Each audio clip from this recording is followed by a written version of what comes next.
Middle powers are basically the leftover two ICs of the American Imperium, because the global south have never been middle powers. So Carney's call to action, his call to arms to build the new world, the brave new world, is actually a call to arms from the remnants of the liberal transatlantic rules-based order to try to reclaim something of that, is what I suspect. Fantastic to have you on the program, Dr. Warwick Powell. How you doing, mate? I'm very, very well. It's been, 1 month into the new year, and I feel like I've aged a year.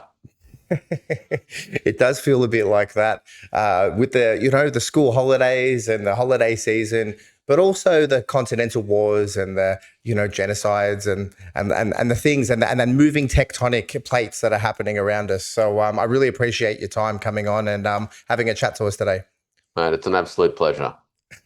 So let's get started. There was over that break, we had Mark Carney, the Canadian PM, who had recently visited Beijing to forge a new strategic partnership, step up at Davos and make an incredible speech, really, quite an incendiary moment in oratory history.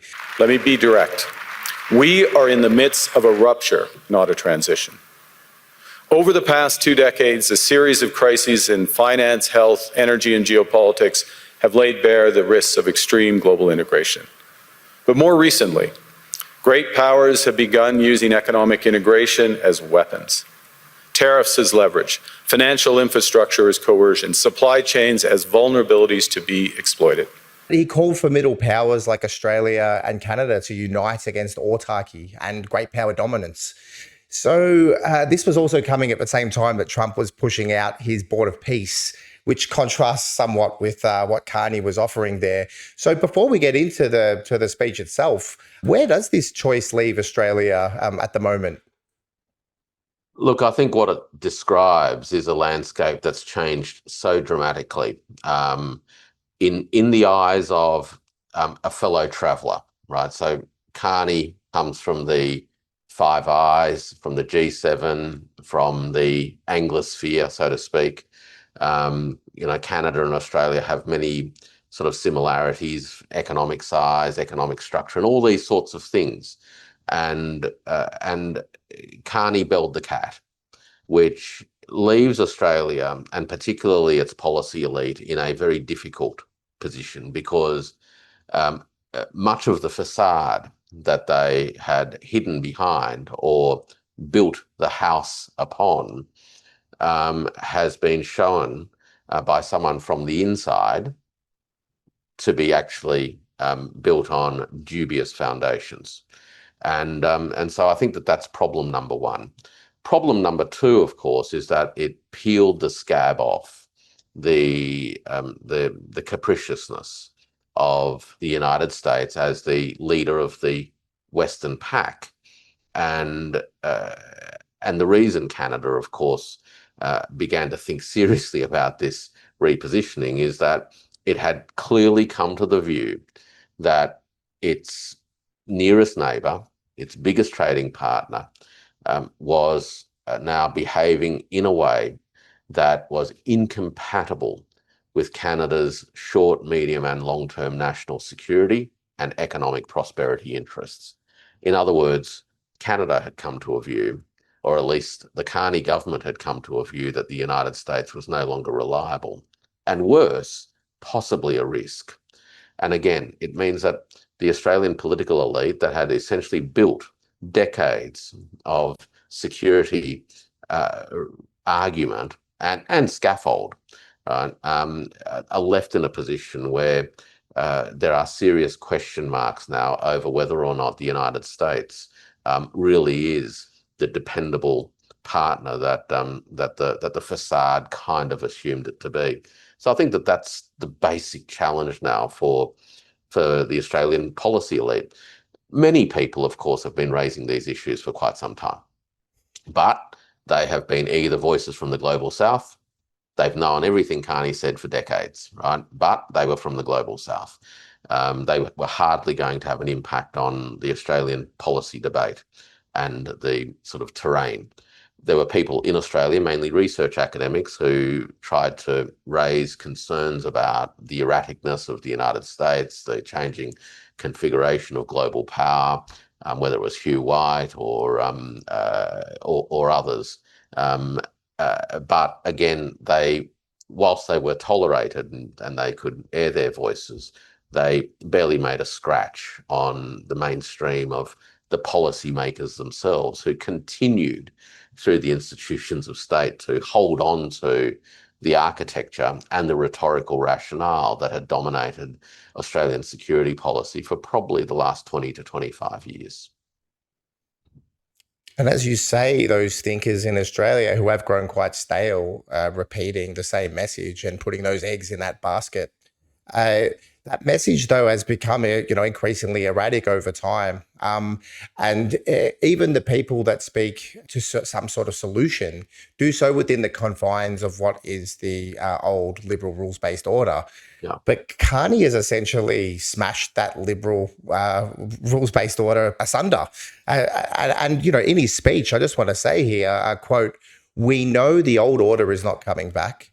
We shouldn't mourn it. Nostalgia is not a strategy, but we believe that from the fracture, we can build something bigger, better, stronger, more just. This is the task of the middle powers, the countries that have the most to lose from a world of fortresses and the most to gain from genuine cooperation." What's your overall take on this speech?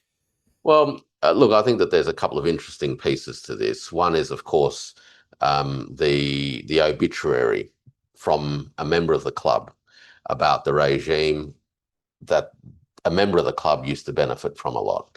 Now, if Canada continued to benefit from what is in fact, what Carney in fact described as a lie, I doubt that Canada would have said anything about it. Canada clearly had reached a conclusion that it was no longer a beneficiary. And so it had to call this out because it had to find a new path. So that's the first thing, an insider belling the cat. The second interesting thing about this, though, is that there is clearly an alternative anyway, and it's been unfolding now for quite some time. And that alternative has been articulated by many voices from the historical non-aligned movement, people who've been speaking a lot about indivisible security, people who have emphasized the centrality of the rule of law as opposed to the liberal rules-based international order, the centrality of the United Nations as a global governance institution, the criticality of building a global governance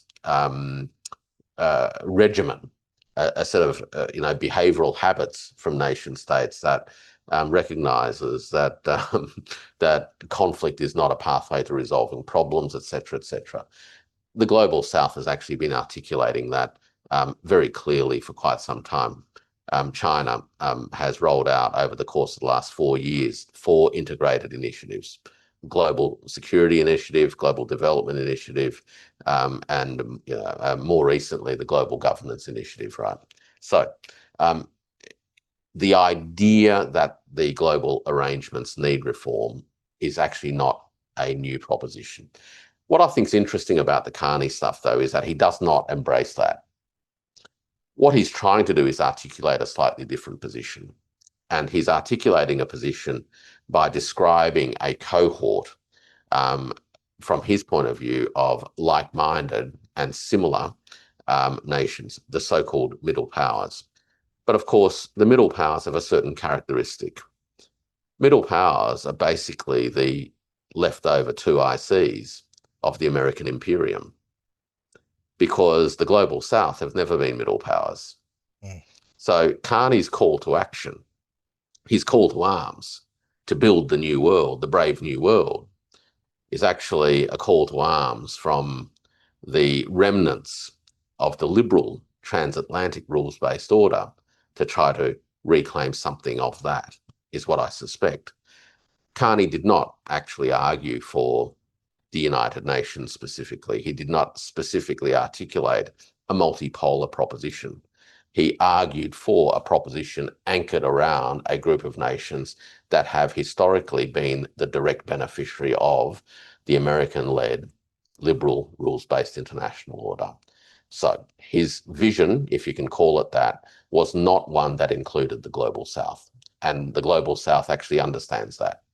It hasn't rejected it, but it has noted that is actually an inherent limitation of Carney's call. Now, that's kind of understandable too. So I'm not critiquing it per se. I'm just pointing out that that's its character. And it's understandable because Canada is what it is. Canada is not a country of the global south. And so its habits of thinking and its conduct in the world and its enmeshed relationships, whether they are the security relationships that it still has with the United States, however disrupted and fragile they may be, the Five Eyes arrangements, the digital connectivity and dependency on American information infrastructure, its connection into the US dollar payment system, et cetera, none of that gets put away overnight. And so, Carney's opening up of a space is significant, but I don't think we should overread it at this point. Let's see how this unfolds, because clearly also it wasn't a speech that was made intemperately. He didn't just sort of blurt it out, hoping that he won't be left as a shag on a rock. And I think it's quite clear that in the days leading up to his speech at Davos, that he and his people coordinated with Macron, Merz, and Starmer, in particular, about these issues. Because let's not forget the immediate context, Greenland. Had Greenland not been active as an issue impinging on NATO, of which Canada is a member, again, one seriously doubts whether or not the speech would have been delivered in the way that it was. So there were some very immediate contextual issues that had to be addressed, but it's out there now. It's hard to take back. And so we see Starmer visiting Beijing, talking about the need to conduct foreign policy on the basis that China is not a power to arrive soon, but it's a power that has arrived. We have Macron speaking explicitly at Davos about the need to increase Chinese investment into France. In those glasses, yes. And we had Merz, acknowledging in the end that German economic interests could not be disentangled from the relationships that Germany has with the Chinese economy. And we then get data coming out in the last couple of days that shows that German industry has actually invested more in China in 2025 than it had done in the previous 3 years. So in some very tangible senses, the world is changing. We also see in the last 36 hours or thereabouts, reports starting to come out of European leaders lamenting the fact that they are excessively dependent upon the United States for LNG. Having abandoned Russian gas 3 years ago, or progressively abandoned Russian gas, said nothing when the United States or its allies blew up Nord Stream, to now literally express a deep sense of buyer's regret.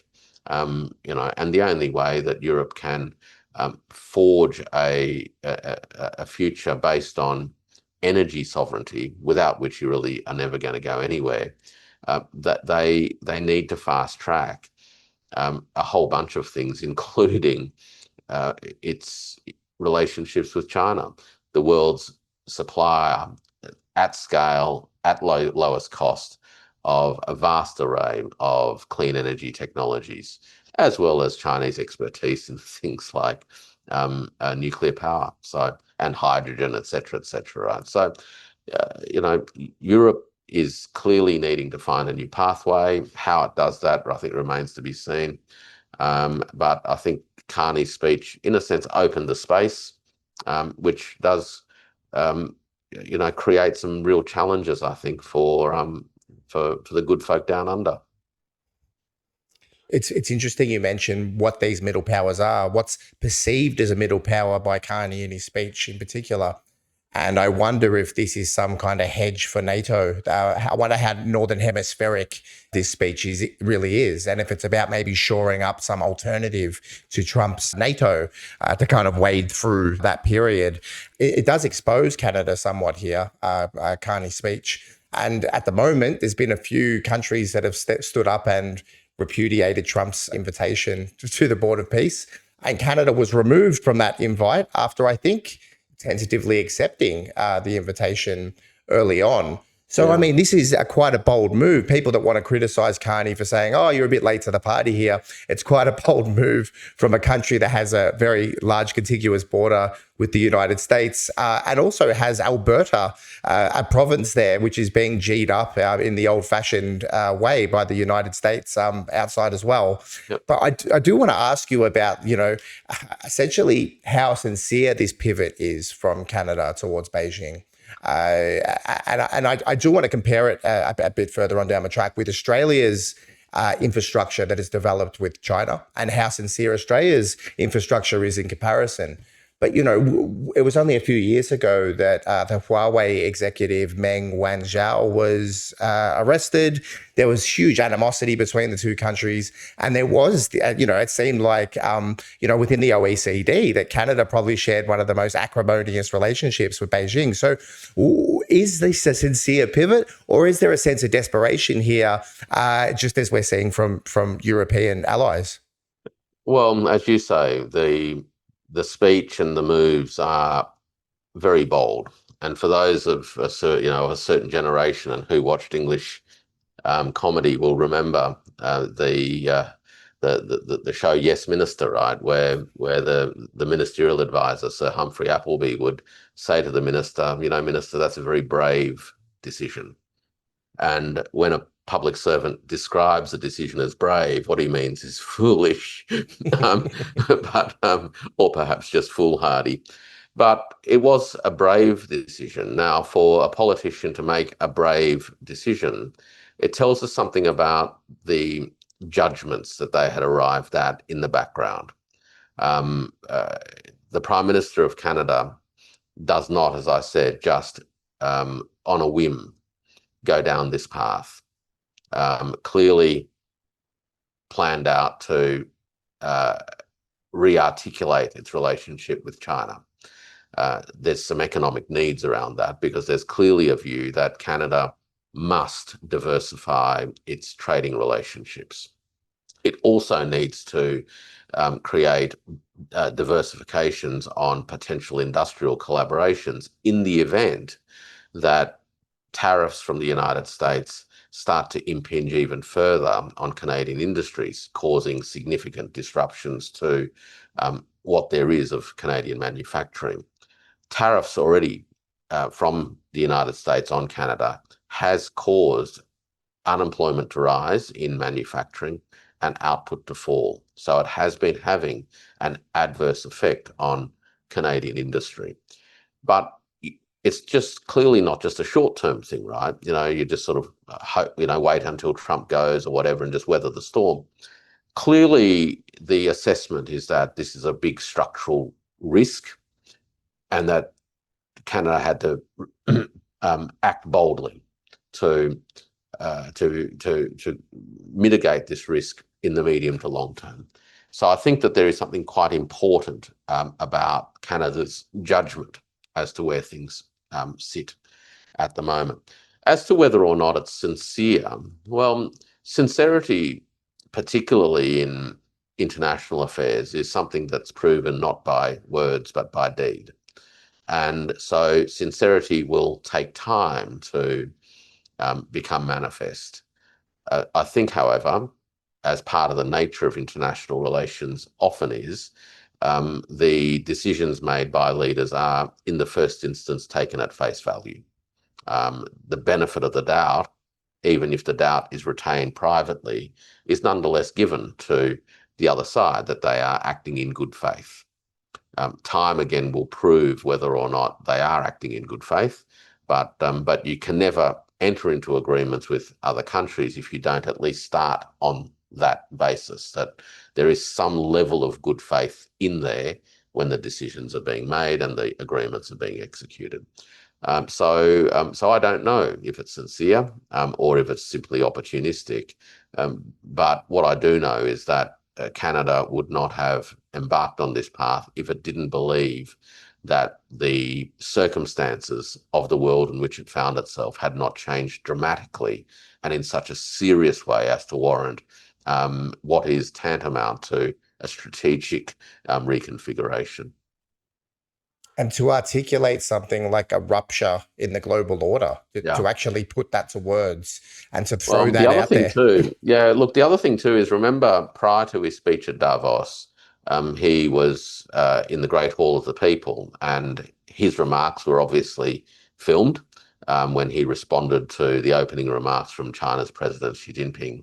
And it was those remarks where he actually talked about getting prepared for the new world order. I believe the progress that we have made in the partnership sets us up well for the new world order. He clearly didn't use those three words lightly. They weren't just rolled out on a whim. They were rolled out in a very slow, very deliberate way, knowing that they would be replayed over and over again. But you remember how slow he said that, right? It was the new world order. Now, I mean, that was a delivery made for television. So it was a premeditated, well thought through intervention. And the idea of rupture, I think, is an important one, because again, it's a recognition that the old world, as particularly Canada knew it to be, has broken. Right? You don't put the pieces together again, and that's what he meant by you can't go back.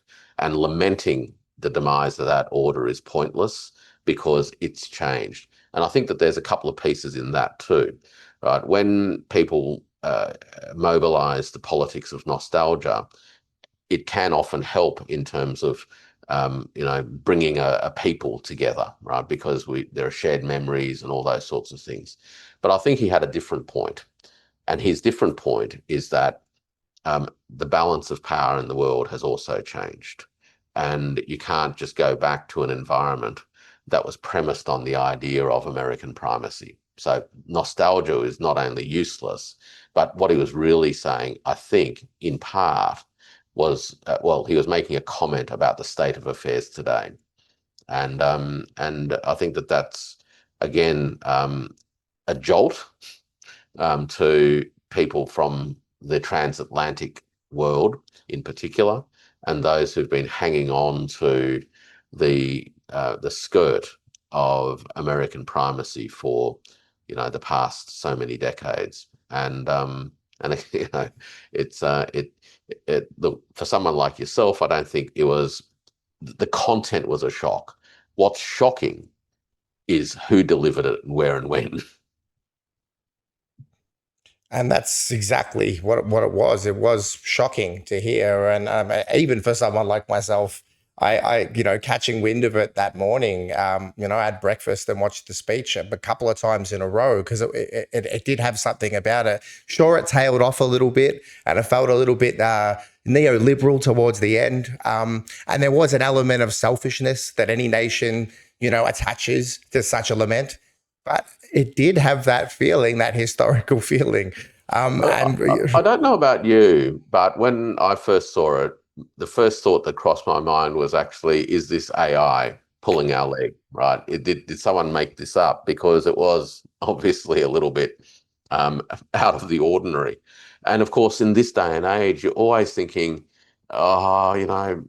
is this real?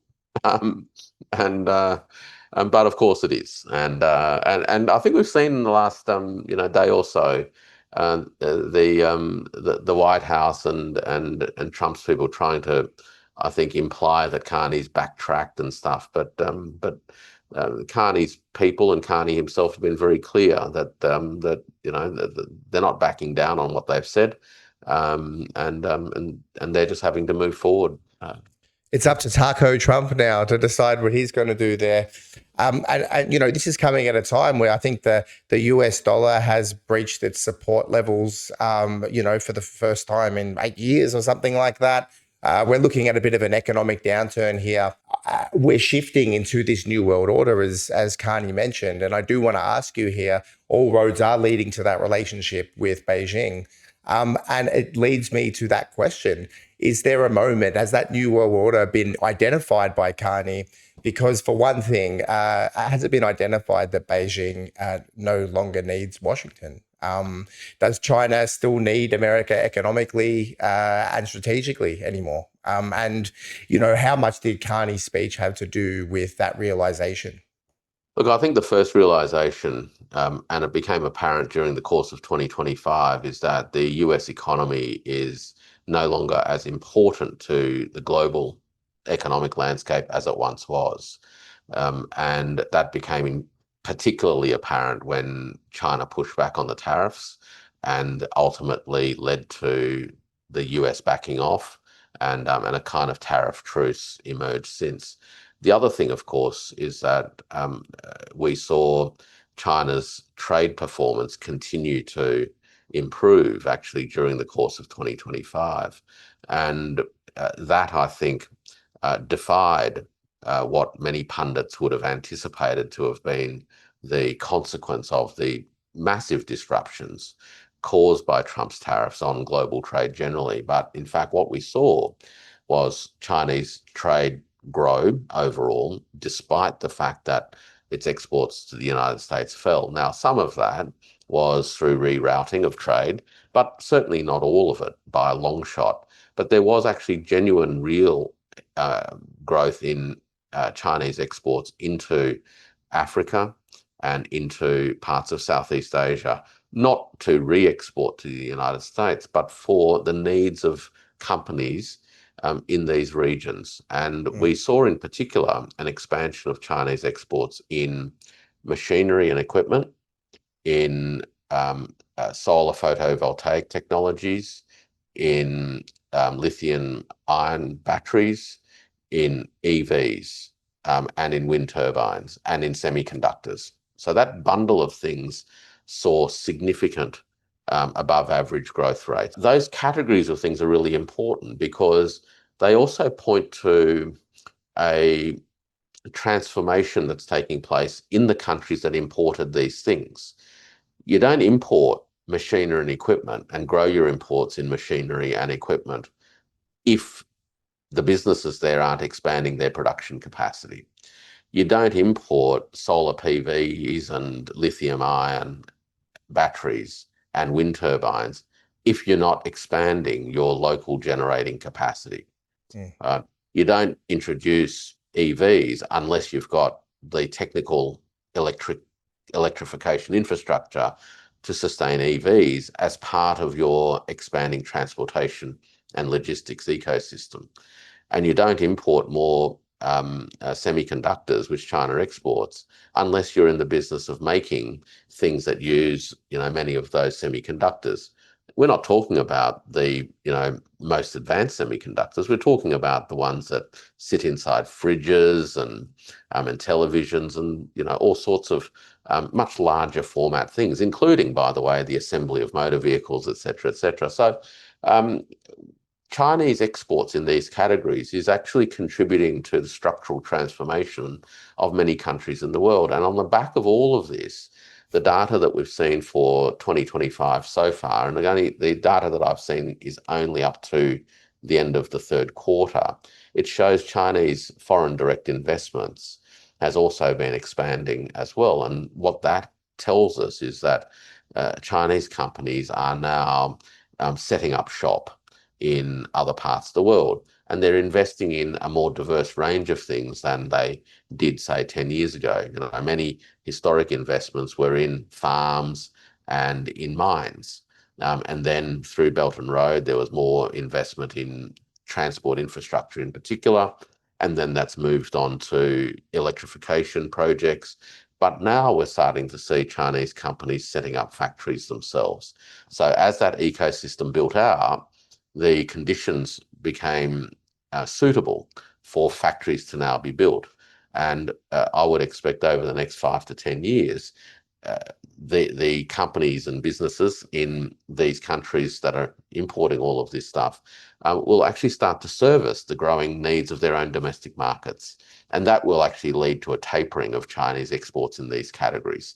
So we're going through a phase at the moment where the Global South is actually embarking on an electrification process, which underpins its industrialization process.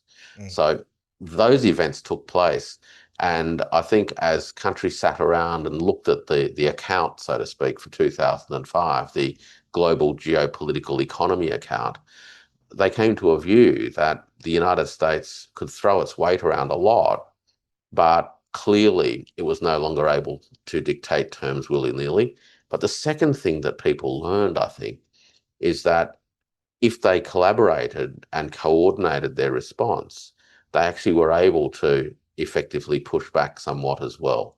And again, that tells us that the calculus was that the United States, one, was no longer able to dictate terms. The order, therefore, had essentially crumbled.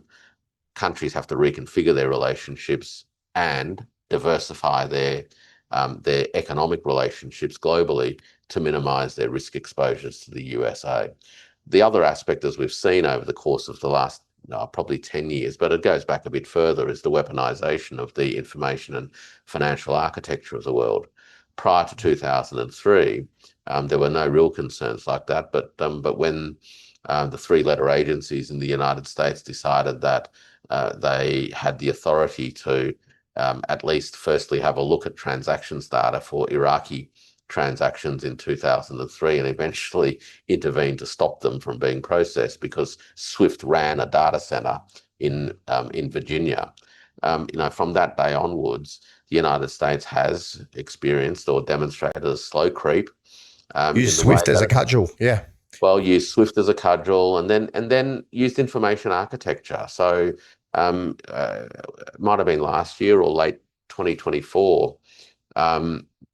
There was a justice in the Court of International Justice hearing the case concerning Israel and the genocide, who, from memory, had his email blocked. Right, his email was hosted on Microsoft servers. Right, so the weaponization of information architecture, of payments, communication systems, and ultimately the freezing of assets and the confiscation of assets. It's not just the Europeans who've been talking about it in relation to Russian assets. The Americans have done this with Venezuelan assets, with Iraqi assets. They've been up to their eyeballs in freezing the sovereign assets of other countries. Going around like Walker Texas Ranger and just taking whatever they want from people, from nations. It's it's not a good look over the decades, right? Well, and it accumulates. This is the thing, right? So this is, and it's okay. So from Carney's point of view, for example, you can sort of live the lie, which is, that there's this amazing, rules-based order and it's all fair and everything, knowing that it's not, so long as you're not the victim. Yeah. But the change was suddenly they realized that the United States could turn on them. And that, of course, was the pivotal moment when that penny dropped. The ability of the hegemon to hold the show together disappears, except by means of further coercion. That becomes the only means available because none of your former sub-imperial allies can actually trust you now. Yep. So you're no longer dependable. Worse than that, you've got a track record of turning on people and stabbing them more, in the front and in the back and in the side, and so what's the United States left with now? It's left with coercion. And the tariffs that you say are weapons of great power competition in some of your pieces, and also the sanctions regimes that have been plucked out and plonked on the countries as well. As you say, they're very okay when they're heading out in the bad guys, but now they're starting to be used on Canadians, potentially on Australians, potentially on Europeans. And the whole game has changed. So, around those weapons being used in great power competition, I wonder if that sanction, if that tariff weapon, because it's failed on China, if it's now being, out of frustration, turned to the Western hemispheric dominance strategy of the NSS that's come out via Washington in, what was it, November or December last year. So I was wondering if you could just shed a little bit of light on that, for example, and how that may be affecting things, in the process. Look, the NSS and then subsequently the National Defence Strategy that came out last week from the Pentagon, in a sense, presents a comprehensive presentation of American strategic posture now. It doesn't necessarily present any details on serious operational questions, and there are some documents that we can have a look at that tells us a little bit about how the US is thinking about how it turns strategic intent into operational practice. But my read of these two documents is, firstly, that in some ways they're not entirely coherent. They bear the hallmarks of being drafted by a number of different authors with slightly different perspectives on things. So there was a little bit of draft by committee in terms of these sort of two documents. And that's why when they're read, you can get some quite different interpretations of what they mean. And they will only be interpretations. So my own take on it, of course, is just one interpretation, but I accept that there are many ways in which these documents could be read. They're partly contradictory internally. Some things are a little bit vague. So, for example, and I think about the talk about the homeland and the Western Hemisphere and the Monroe Doctrine 2.0. For some people, they've read that component of the NSS as America engaging in retrenchment from other parts of the world. I don't read it that way. I read that part of the document as one part of a broader strategic appraisal of the state of play, which is that America still retains primacy ambitions because it does want to ensure that no one else can be the primate globally, which means America must be at least equal to, if not more powerful than anyone else. But at the same time, it understands that it can't just do that unilaterally and at will. There are material constraints on its own part, as well as realities of others within the global landscape, in particular, China and Russia. The considerations around China, I think, actually are pivotal to understanding both of these documents. And by reading them together, I think we get a clear sense that China remains, as far as people inside Washington are concerned, America's greatest adversary, challenger, threat, risk, competitor, and what have you. And the aim is actually to suppress and retard China's ability to accelerate its economic development, and consequent to that, its ability to exert economic influence, particularly in the Western Pacific, and ultimately also to intensify its defense or military presence in the Western Pacific to a point that the United States can't hold a position here. And so the United States is seeking to do a few things. It is seeking to recalibrate its broad strategic approach by husbanding resources to the Western Hemisphere. And this is the important bit, and this is often misinterpreted, I think, as retrenchment. The counterpart or the corollary to the emphasis on its own resources in the Western Hemisphere is that it insists and is pressuring its regional allies in the Western Pacific or in East Asia, namely Japan, Republic of Korea, the Philippines, and Australia, to take on more of the resourcing responsibilities to protect and defend the first island chain, and in the process of doing that, take on greater personal risk. In other words, the United States is calibrating a strategic response to push its allies, its subordinate allies, to arm themselves up more by buying more American-made military equipment so as to be the front line, take on the risk. And we've seen this in other parts of the world where the United States promotes the proxy into the front line and leads with loud voices from the rear. And it will deliver intelligence support, technical assistance, guidance capabilities, etc., etc. But you won't find an American close to the front line. That's the job of the proxy. So it's a tough one, though, Warwick. Reconfiguration. Yep. That reconfiguration comes at a time when there's bilateral and multilateral relationships going on between Beijing and all those countries you mentioned. Yep. Some of them thawing relationships that were thought unthawable. We've got 14 contiguous neighbors with China there that are all, developing bilateral, lasting relationships, economic, but also military relationships in some senses, right? Well, you see, a few things happen too, right? When the United States insists on its allies muscling up. We've had Colby, for example, in Japan prior to Trump's inauguration and subsequently basically saying you need to boost your spending to 5% GDP. We've seen the same in terms of pressure being put on Australia as well. And when the United States does this, it's a double-edged sword, because as these countries become more capable themselves, they start to wonder whether or not they need to be as dependent on the United States.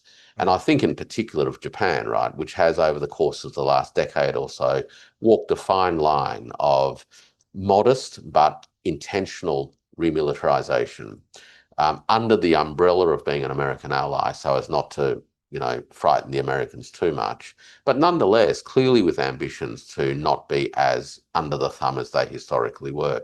I think the new Prime Minister is slightly different. She's less committed to that idea of carving out a little bit more autonomy, but I may be wrong on that. But certainly her predecessor had been seeking to reframe the US-Japan relationship. He went so far as to suggest that the relationship should be one between two normal countries, right, which is totally anathema to the United States. He went so far as to suggest that the United States allows Japanese forces to be based on Guam with extraterrestrial provisions, as the United States troops have the privilege on Japanese soil. Needless to say, that went down like a lead balloon in Washington and it didn't get a hearing. But he put these things on the table, right? So he was pushing the envelope all the time. And so that's the double-edged sword. And every single one of these East Asian countries also has a very active youth movement that are kind of you're fighting off this American imperialism, and there's a strong counterculture to these American bases, to these American presence, right? Well, there's that, and then so these countries are actually quite complex, right? They're no longer just arms open, welcoming American presence. It's not to say that the United States doesn't have a lot of influence, right? But it's never smooth sailing anymore. And of course, we get to places like Japan and Korea in particular, who are now actively contemplating the need for their own nuclear deterrence. So Korea has been for quite a number of years, and certainly when you look at all of the surveys of public opinion, that the concern that the Americans will be reliable as far as nuclear protection is concerned is growing. And so they're now saying, well, we need our own. Ditto in Japan, which of course is an incredibly controversial issue in Japan. And so there are question marks emerging even amongst loyal North Asian or Western Pacific allies about whether the United States is the rock solid, dependable, protector that perhaps it was 20 years or so ago.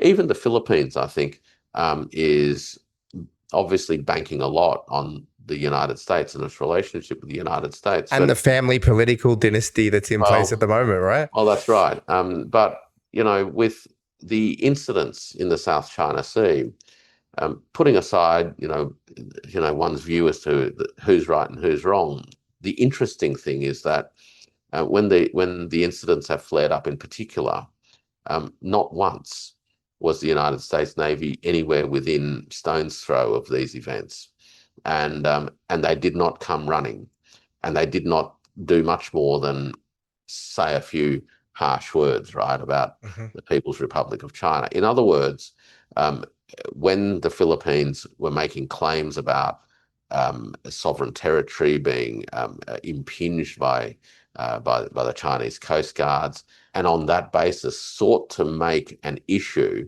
that would draw the Americans in under the mutual defense agreement that's in place, the Americans didn't buy it. They weren't going to get drawn in over a Filipino claim to some coral atolls. Right? In other words, the Americans are not going to stick their necks out over a disputed atoll in the South China Sea. And this is going to be a question mark that all of these places are going to have to be asking themselves every day. Right? Will the United States ultimately put Washington, New York, Boston, Los Angeles, San Diego, Denver, Florida, or wherever at risk in the name of defending Tokyo, Seoul, Manila, right? And I suspect the answer is no. Right. Well, as you say, it's gone from, potentially the US being a big player in this massive great power competition somewhere between Guam and the Taiwan Strait to, hey, Australia and Philippines, here's the keys to a couple of bloody, boats. Get out there and do some heavy lifting for us, right? Yeah, look, I saw a piece yesterday from one of the think tanks in Australia talking about the question of Taiwan, and it made the comment about how maybe Taiwan needs to prepare itself. So this is one of the usual pro-war, warmongering sort of think tanks. I won't name who they are; people can guess. But basically, it was saying, look, folks, Taipei, you need to brace yourself. Stand up for yourself, and with maybe a modest amount of support from the Philippines, Japan, and Australia. That was it, right? That was the sacrifice yourself. A few of the minions might come in and give you a bit of a hand, maybe to a point, but just get yourself ready, and this has become the style, right? So even though the United States has signed off on, the largest ever arms package to Taipei, even though the United States has military personnel stationed on the island, training the Republic of China militia or the ROC Defense Force, and providing them with plenty of assistance on, using missile technologies. The fact that a new coordination group's actually been formed with the Americans as active members of the coordination group to try to piece together this mishmash of equipment and systems that have been purchased over the course of the last 25 years. It tells you that the Americans have an active role at that level, much like they have in other theatres, but they're not going to stick their necks out that far. And so they're there just to make sure that that the proxies, do as they're, let's say it politely, do as they're asked to do. But Warwick, there seems to be a bit of a callousness to the plan with Taiwan now, and even a bit of a laziness that comes out of maybe a sense of defeat or compared to Ukraine, for example, which seemed to have this kind of continuity, with ordnance, with, what was required to make an impact on the battleground. Many of those wishes were adhered, at least early in the conflict. Yeah. Whereas it feels now like things are changing a lot. And I have to go back to this conference I saw with some TSMC blokes sitting on stage with, I think, Elbridge Colby and someone else. And one of the guys essentially said that if the rubber hit the road with Taiwan and there was a conflict, that America would essentially bomb TSMC to deny the Chinese from those assets. Very clear to the Chinese that if you invade Taiwan, we're going to blow up TSMC.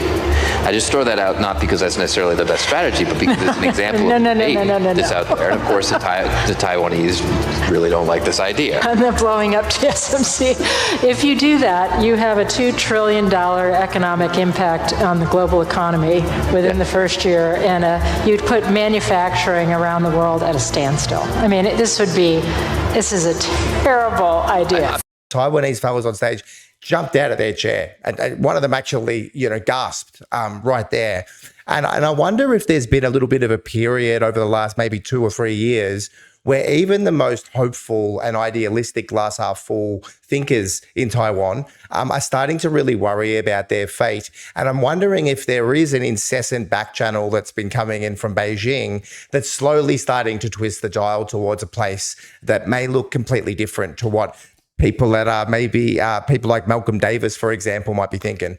I sometimes think that people, in Australian think tanks are thinking that we're going to have some crazy like Iwo Jima style, like all the bros are out there on the waves and the guns are going off and the anti-aircraft cannons and, the slouch hats and all that sort of stuff. But it seems like it's not going to be like that. And back to you. Yeah, look, I do remember that event when the American naval officer said that they would bomb the TSMC so that it wouldn't fall into the hands of mainland China. And I think there's a few things have happened since then. And one is that TSMC has at least publicly made commitments to investing many more hundreds of millions of dollars in the United States to establish 4 more fabs. Now, that raises a concern for some people that the so-called silicon shield is basically being dismantled, and without that, there's a little economic reason for the United States to have a strong vested interest in relation to the security of Taiwan. Look, I think that there's part of an argument there, but the United States has other reasons to have had a security interest in relation to a presence on the island. And I don't think those security interests necessarily disappear simply because they're getting their semiconductors made now in North America. And they go to the observation that General MacArthur made, 70 odd years ago, and that is that the island is an unsinkable carrier. And it's sitting there basically as a significant physical block to the military of China to be able to project into the Western Pacific. That's the theory, right? My own view is that the world of capabilities has moved on from that. And the first island chain, I don't actually think is a defensible proposition anymore anyway. I think that the Chinese Navy, Air Force, drone capabilities, hypersonic delivery systems, etc., together with Chinese submarines, are more than capable of operating on the eastern side of Taiwan Island and therefore projecting well and truly into the Western Pacific. And of course, we know that the Chinese Navy and the Russian Navy, let's not forget Russia is a Pacific power as well, operating out of its port facilities on the Kamchatka Peninsula with direct access to the Pacific. They've been doing their navigational patrols through the East China Sea and into the Western Pacific. I don't believe that the United States actually has a capacity now to block Chinese access to the Western Pacific in the way that MacArthur imagined, back in 1950. So that even that idea of holding the line, I think, has largely fallen apart. So does that line of containment mean Guam now, or? Yeah. Yep. Yeah. And so, interestingly, and we saw a story in it was in Reuters or in Bloomberg, I can't remember what now, with Takaichi, Japanese Prime Minister, in the last couple of days, arguing that the alliance with America would collapse if Japan did not intervene on the Taiwan question. And what that tells us is that her interventions last year was actually at the behest of Washington. Again, pushing one of the allies in to do the dirty work, to do the heavy lifting, and to take on the risks. Now, that's created another new normal. A new normal got created after Nancy Pelosi's visit. The mainland forces responded to that by demonstrating an ability to totally circumnavigate the island, and to do that within 24 hours. There is no ability of the Western forces to respond quickly enough. The other thing to remember is, and look, there's a few things to remember. So you take the Ukraine situation. Ukraine had been armed up seriously for the best part of 10 years. It had been trained to NATO standards, and it had the largest land army in Europe by the time the Russians went into Ukraine in February 2022. It was also an initiative that was premised on an assessment of Russia as a gas station masquerading as a nation, and therefore as a nation that was actually weak. An economy that was weak and vulnerable, and which could be crippled through economic sanctions. That was less than Australia, they kept saying. Less than Australia, it's a weak country, it's got nothing. Yep. Yeah. Right. So that was the assessment. And so a war was prosecuted. We know that a draft agreement had been reached in Istanbul in April 2022, which was undermined by Boris Johnson acting under instructions or in cahoots with Washington, which pushed Ukraine into continuing the war on the promise of whatever it takes for as long as it takes, et cetera, plus a regime of sanctions that are unprecedented. And so the expectation was that they could essentially crush the Russian economy, cause a regime change in Moscow, and defeat Russia. We know that hasn't happened. The calculus in Asia is totally different. There isn't anyone of sane mind and healthy body who believes that the Chinese economy is about to collapse or is collapsible. The events of last year demonstrated that. There is nobody of sound mind who believes that somehow the Chinese military is a figment of imagination. Right. The only argument you get now, and you see this from time to time from the odd think tank, is that the Chinese military is untested, and Yes. therefore the American military has an advantage. The Chinese haven't fought a war for 40 odd years, and therefore, the Americans have an advantage. Well, I can tell you the Americans haven't actually fought a war with a peer in an ocean environment for 75 years. That's right. And the last time it fought a war in Asia, so far away from home, Korea and Vietnam, I don't think you'd write those as raving successes, right? So these, and even today, Warwick, the reason why it won't move its carrier group around Oman is because it's also struggling to the technological advantages that Iran possesses right there. Well, it's the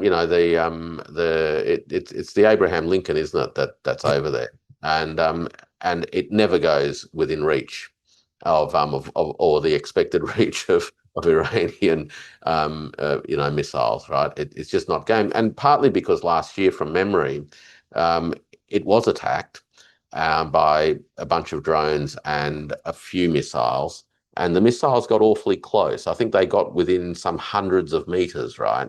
And in the scheme of things, that's rather close. So I think in terms of brute force these days, both in and also in technical quality, there isn't anybody sane in the American defense sector who believes that America could come within cooee sorry, that's an Australian term for those of you who aren't Australians, who would come close to prevailing in a war. The best gamed outcome is there'd be significant losses on all sides, and there'd be something that they call a stalemate, whatever that stalemate is. But as you say, I think that there's a bunch of folk who have this cartoonish imagination that somehow this is all about storming the beaches, and I seriously doubt that that's part of anyone's serious thinking about the question of the island itself. And certainly the West is obsessed with talking about the island being invaded, right? There's a technical question, which is you can't invade your own sovereign territory, even though it's occupied by, another force. But, put that technical question aside. The issue, nonetheless, is reunification does not necessarily presuppose a military occupation. And people need to remember that the objective is reunification, not military occupation. So, so long as Beijing continues to believe that a reunification, or as I said on Angela Ong's show earlier, that China can become whole again without the use of force, then it will be, in large part, infinitely patient. Then potentially the NSS may be influencing that patience moving forward. Yeah, that's right. Look, and of course, there's all these sort of, people who, as I said, read too many of those, war comics, right? Who sort of see in everything that's going on a signal that well, that's going to incentivize China to do X. Well, probably not, right?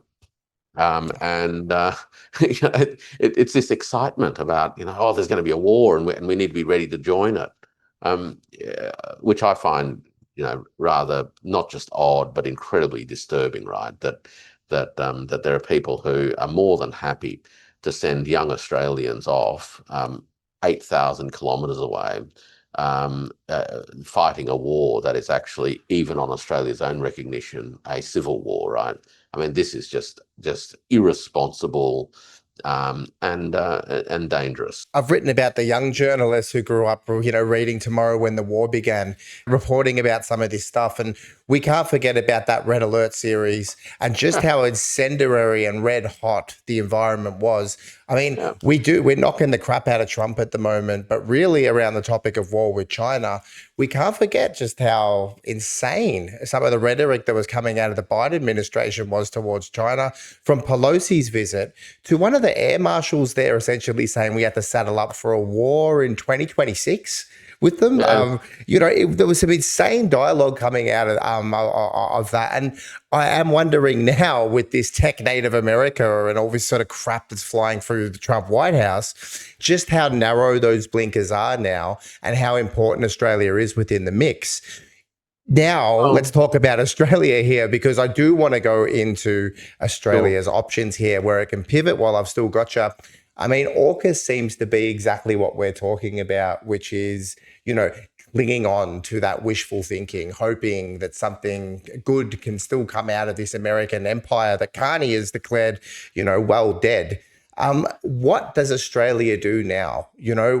Where it seems like there's a vacuum right now where we could, if we had some good thinking and some good decision making, we could navigate ourselves into a sovereign policy position. What could we do in this period right now to really kind of flip these orthodoxies on their head and move forward with some imagination? Well, the AUKUS proposition is a dead end. The challenge is the politics of it now domestically. Obviously, there are some on both sides of the mainstream political fence who actually do remain committed to AUKUS and all the things that it embodies, and the American alliance and all that sort of stuff. There will be those on both sides of the fence who support it because of the political concerns that if they showed any deviance from this policy position, they'd be accused of, insert whatever it is that you want to accuse them of. And so, they seem to be locked in. So part of the challenge I think we've got is we've got two mainstream political parties who are both as committed to AUKUS as each other, in large part for fear of being accused by the other of not being sufficiently committed to the American alliance. We have, I think, an apparatus of state, particularly in terms of the defence institutions and the security apparatuses that remain wedded to the idea that Australia is a sub-imperial member of the American Imperium, and that our most significant purpose is to align Australia's actions with American interests in a way that makes Australia relevant to America's interests, right? So that remains the modus operandi of many, if not most, who occupy senior positions of policy making and advice to ministers within the Australian defence and security and intelligence apparatus. Unless there's institutional change, the challenge is going to be, what kind of change could even happen. But let's assume, for the sake of at least provoking a discussion, that there are possibilities of change. So what sort of change could be imagined? Well, the most radical of change would be to ditch AUKUS. That will require a little bit of bravery. Mark Carney showed that at some point in time, a little bit of bravery can actually be exercised. That there is still room in modern politics for a modicum of boldness, but it will require some boldness and some courage, because the opprobrium that will come from the mainstream media and the rest of them will be unbearable. The blowtorch will be blue in colour or almost white hot. But ditching AUKUS is obviously the most sensible thing to do, and it's not that there's any inconceivable alternatives to a meaningful defence of Australia. And I mean defence of Australia, not some fanciful idea of forward defence and all of that, but literally a defence of Australia and its perimeters. Let's not forget we're a long way away from the rest of the world, and that's actually Australia's greatest asset available to it. Could armed neutrality make a comeback, Warwick? Well, the second thing I think Australia needs to do, or could actually be thinking much more seriously about, is this question of its identity and its relationship to the part of the world that it is physically located in. So obviously Australia is an English colonial settlement, and it found its security culturally and all sorts of and economics prior to the Second World War through its connections with the Commonwealth, the British Empire, and then after the Second World War, it turned to the United States. So we know that, but at the same time, it needs to actually find a better relationship to Asia. It needs to overcome the anxieties that have, in a sense, dominated or characterised Australia's relationship with Asia broadly and with the Chinese more narrowly ever since the 1860s. It needs to overcome the fear of being abandoned by one of the great protectors, because frankly, the great protectors are either not up to it or are no longer reliable. Right? So Australia needs to find a pathway to become a part of Asia. And Paul Keating said it, many, many years ago, which is to constitute an Australian security policy posture that finds security in Asia as opposed to security from Asia. So what does that mean? Well, if you take a good hard look at Asia, particularly the Asia that is nearest to Australia, Indonesia and ASEAN, we find a group of countries that have, ever since decolonialisation and independence, stood by the basic principles of neutrality. These are countries that have adopted a view that they should be friends to all and enemy to none. And Australia needs to think very hard about how it articulates with a regional culture that sees neutrality as a virtue, not as a sign of weakness, and furthermore sees neutrality as a path of action, not as a passive position. So that's the second thing I think we could be thinking very seriously about. The third thing, of course, is a little bit more proactive, which is what does regional security and prosperity look like going forward over the next 20 to 30 years? Right? China is not going anywhere. The idea that China is not going to be the major power in the region, economically, militarily, et cetera, is fanciful. So you've got to deal with reality as it is, not as you wish it to be, a la Carney. Reality as it is China is the biggest show in town, followed by Japan, followed by Australia and South Korea, but with Indonesia rapidly catching up. So over the next 30 years, that's where a lot of the movement's going to be. And so how does Australia configure itself within that?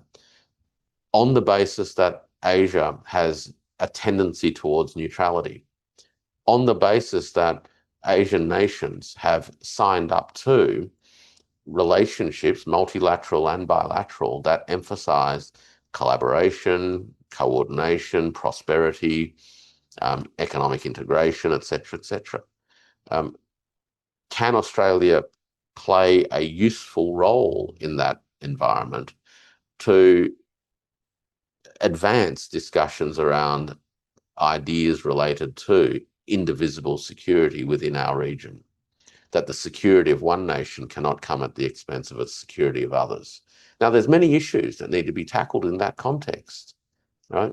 Solving the South China Sea is a big one, right? Because 4 countries face the South China Sea and, they're working at it, but that's an issue that is one that requires attention. And there are others.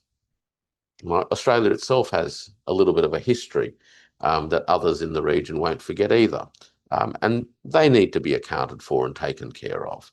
But can we do that? Well, with a bit of policy boldness and a bit of policy imagination, there's no reason why an Australia can't be an active contributor to a serious dialogue around an indivisible security for Asia, crafted by Asians and instituted by the nations of Asia. Of which we are one, whether we want to see it or not. Well, geography is what it is. And so, they are, Mark Carney said it, you got to deal with the realities as they are. Well, just on geography there, I mean, Carney's realities are a little bit different to ours. I mean, the hand he's been dealt compared to ours, I will wonder if Carney would prefer to be in our geographical situation right now than his, as he makes that statement.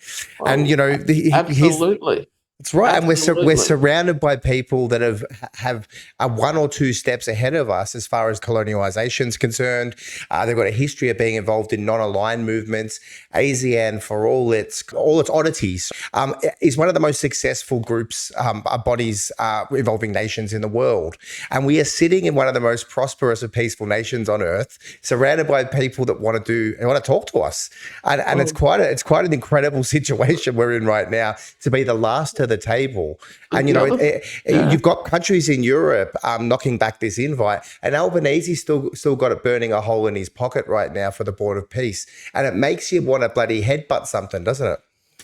Look, this issue of Asia, I think, is really, it is an incredible hand to be dealt, to be located in the region that is going to continue to be the most important economic driver for the next generation across the globe.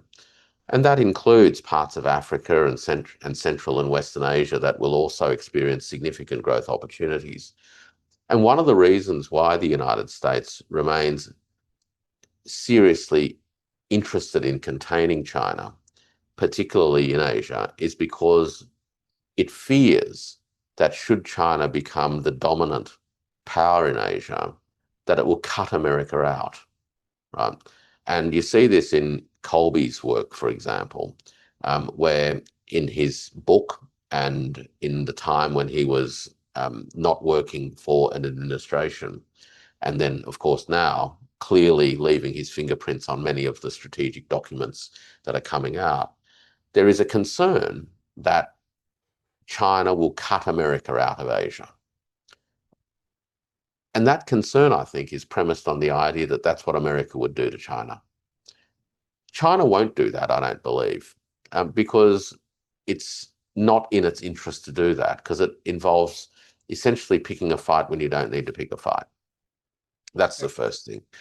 China also has a different view about how economics works, and that is that the more the better, because it enables the pie to grow bigger.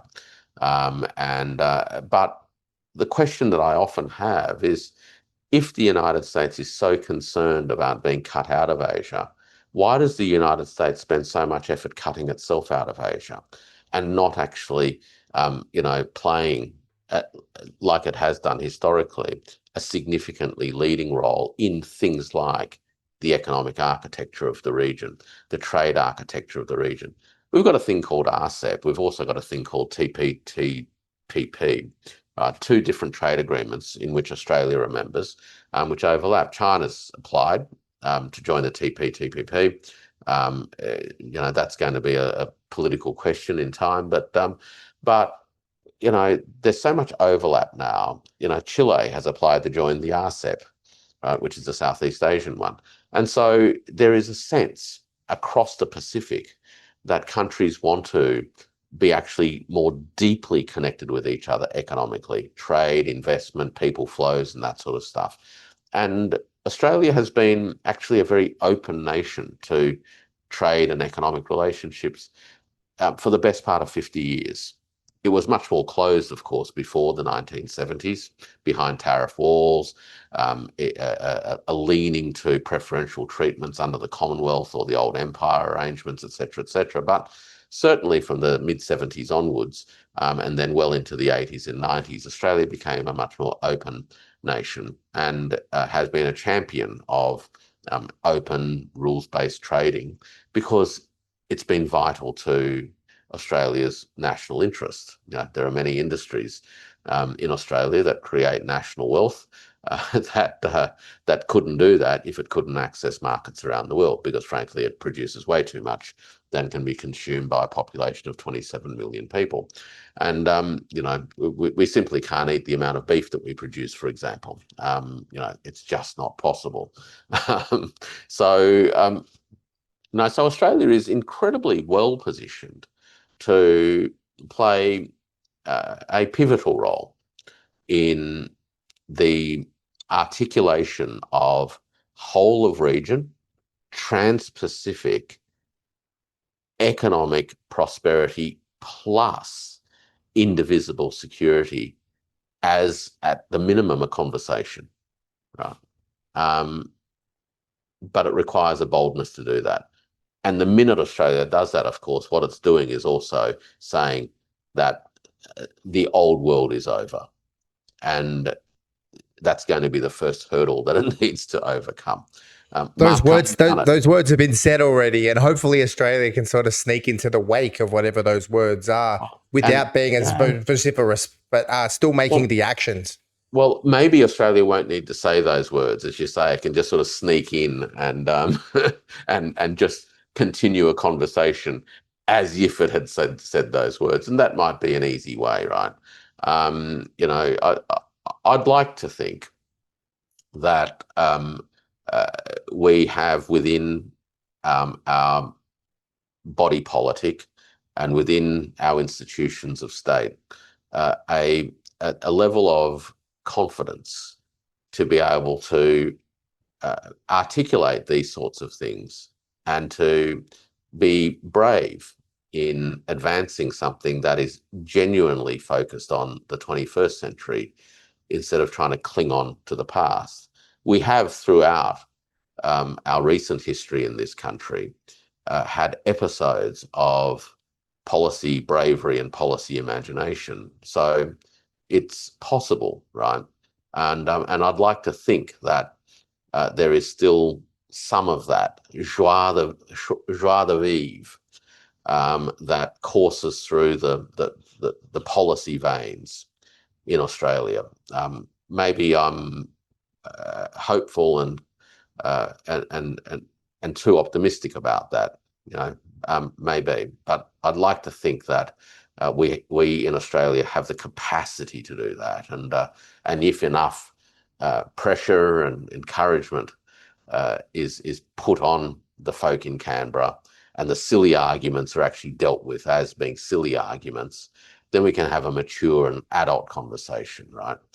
The idea that we're in this sort of ideological battle between the democracies and the autocracies, well, I mean, come on, take a good hard look at what's going on in the United States at the moment, or even in Europe. That issue's gone. That horse bolted, right? That's not what the 21st century is about. And we've got to articulate a sense of what a fair, open, confident region is, in which countries actually find ways of aligning and find ways in which their complementarities actually underpin our mutual security, right? We all want to be safe. Nobody wants to be unsafe, for crying out loud, right? I mean, this can't be that hard an idea to articulate, right? If I'm safe, that should mean that you're safe. And by you making me safe, it means that I can make you safe. I mean, that's the indivisibility bit. Not really a hard concept. People are too obsessed with other things, though. Joel, other ideas like peace through strength. Well, what on earth does that mean? Well, it means nothing, because what it leads to is the idea that, well, we need to have a balance of power. But then we need to have a balance of power in our favour. And who decides that? And of course, we're not the only player in town. And so the world's continually moving. And lo and behold, we're in the middle of an arms race. Peace from strength results in an arms race. That's not peace. That's anxiety. We have people who are obsessed with the idea that, we just need more deterrence. Well, and we need more deterrence by having more arms. Well, how about we actually have incentives to actually conduct our relationships peacefully? How about we try to rekindle, crazy ideas like peace treaties and agreements between countries on the basis of diplomacy? Well, that'd be novel, wouldn't it? To bring back that fine art. That'd be novel, right? The idea that in fact countries reach agreements and abide by those agreements and take them seriously. And how countries like Australia used to act traditionally as bulwarks and buffers to ensure that there was peace held on this earth. That's right. Yes. Right. So these aren't, it might sound radical in 2025 to say it, only because the so-called debate's been narrowed and hijacked. But these aren't, brand spanking new ideas. This is actually the reactivation of many of the attributes of the best of Australian public policy making that has disappeared over the last 20 years. And as I said, and again, maybe this is the false, the ungrounded optimism or ungrounded hope, at least, that I have, that something within the institutional memory and the memory of the body politic in this country can create the conditions that actually say to the political elite, you know what, if you want to ditch AUKUS, we're not going to string you up for it, because we all know that it was a dud decision. And we'll actually, pat you on the back for coming to grips with the fact that the world's changed and you've had to change your mind. Totally. Well, we can only hope, and that courage is there. And there was a mandate once upon a time for this government. They have secured a second term with a Chifley era bunch of seats, and they should be stepping forward with that courage and boldness. So just a modicum of it, just to test the waters in the wake of what Carney said. Look, I've had you for a while, and I just want to conclude it with a line from Carney there, who said, "The powerful have their power, but we have something too, the capacity to stop pretending, to name realities, to build our strength at home, and to act together. I like that one in there about stopping pretending and about naming our realities. Australia really needs to start thinking about our realities and naming them. And the enthusiasm that you say is lacking from our elite isn't lacking in us. And there's a lot of people in this country that are feeling quite strongly and quite clearly about a lot of these issues. And the punters in this country are increasingly becoming more aware to them and about the importance that these issues have to everyday people as we move forward with our families. So thank you very much for coming on, Warwick, and kicking off the year to speaking on some of these issues. And it's been an absolute pleasure, Joel.